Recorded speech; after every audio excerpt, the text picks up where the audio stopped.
ज्वलंत मुद्दा अभी मीडिया में छाया हुआ है वो है राजद्रोह, सेडिशन। दोस्तों, भारतीय दंड संहिता की धारा 124A 1860 में जब हमारी भारतीय दंड संहिता ब्रिटिश सरकार के द्वारा बनाई गई थी तब ये प्रावधान उसमें दिया गया था।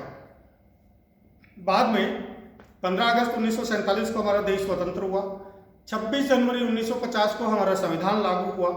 उसके पश्चात ये जितने भी क्रिमिनल और सिविल लॉज थे उनको हमने उसी फॉर्म में स्वीकार कर लिया और वो प्रोविजन वैसे ही रह गए।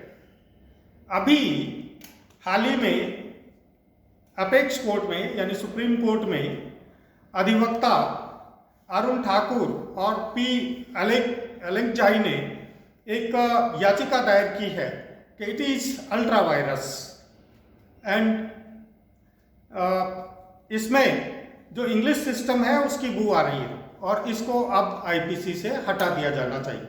इससे पहले भी इंडियन लॉ कमीशन ने भी कई बार अपनी इस प्रकार की रिपोर्ट दी है, सरकार ने भी इस पे अपनी रिपोर्ट मांगी और काफ़ी चर्चा का विषय बना, क्योंकि बहुत बार ऐसा देखने में आता है कि ये जो राजद्रोह है या सेडिशन है इसका दुरुपयोग होता है। सबसे पहले हम ये जान लेते हैं कि व्हाट इज 124A सेडिशन, यानी राजद्रोह को किस स्वरूप में भारतीय दंड संहिता 1860 में परिभाषित किया गया है।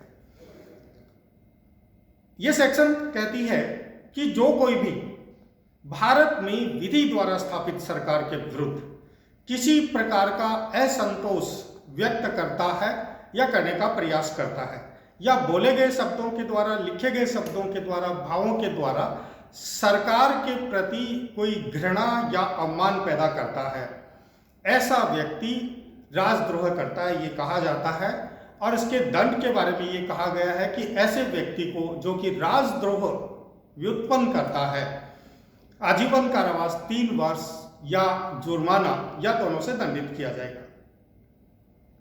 ये चर्चा का विषय क्यों बना?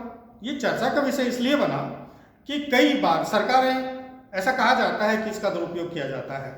यहाँ तक कि हम ये देखते हैं कि मीडिया के द्वारा भी जब कोई इस प्रकार की बात कही जाती है तो उसको भी राजद्रोह में शामिल कर लिया जाता है। बहुत सारे case laws honourable supreme court के सम्मुख भी आए और उसमें बार बार ये कहा गया, विशेष करके जो common cause versus union of India का केस था 2016 का, उसमें भी ये बात सामने आई कि राजद्रोह का जो दुरुपयोग किया जा रहा है। बहुत बार जो टेररिस्ट एक्टिविस्ट होते हैं उनके खिलाफ तो इसका इस्तेमाल किया ही जाता है, जैसे कसाब इसका एक बहुत बड़ा उदाहरण था। तो जब इस तरह की चीज़ें आती है तो कुछ मामलों में तो आवश्यक हो जाता है कि हम इस प्रकार के एजिटेटर्स को रोकें और उसको सजा भी दें। लेकिन जब सामान्य परिस्थितियों में ये कहा जाता है कि किसी व्यक्ति के खिलाफ ये सरकार के द्वारा एक राजनीतिक हथियार के रूप में जो वो इस्तेमाल किया जा रहा है तो इसका विरोध प्रारंभ हो जाता है। और इसी बात को लेकर के अधिवक्ता अरुण ठाकुर और पी एलेंजाई ने ऑनरेबल सुप्रीम कोर्ट के समक्ष ये याचिका की है और ये कहा है कि ये अल्ट्रा वायरस यानी अधिकारातीत हो गया है। अधिकारातीत कैसे? जैसा कि मैंने आपको प्रारंभ में बताया कि 1860 में हमारा लॉ बना था और ब्रिटिश रिजीम ने ये बनाया था, अपने उपयोग के लिए बनाया था। आज अगर हम ब्रिटिश रिजीम के उस प्रकार के प्रोविजंस को इस्तेमाल करते हैं तो एक तरह से ये कहा भी जाता है कि इसमें गुलामी की बू आती है, इसलिए इसको हटा दिया जाना चाहिए। तो दोस्तों, अभी सुप्रीम कोर्ट में इसका विचारण चल रहा है। सरकार ने अब इसमें एक यू टर्न लिया है। यू टर्न इसलिए लिया है कि सरकार इस बात पर सहमत हो गई है कि इस सेक्शन को हटाए जाने पर विचार किया जा सकता है, क्योंकि जो एक कॉमनवेल्थ वाली बातें और जो इंग्लिश सिस्टम वाली बातें हैं वो कहीं ना कहीं भारतीयता को भी ठेस पहुंचा रही है। इसलिए अब दोस्तों ये गेंद जो है वो ऑनरेबल सुप्रीम कोर्ट के पाले में है। सरकार ने यू टर्न लेते हुए अभी अपनी रिपोर्ट जो वो ऑनरेबल सुप्रीम कोर्ट के सम्मुख प्रस्तुत की है।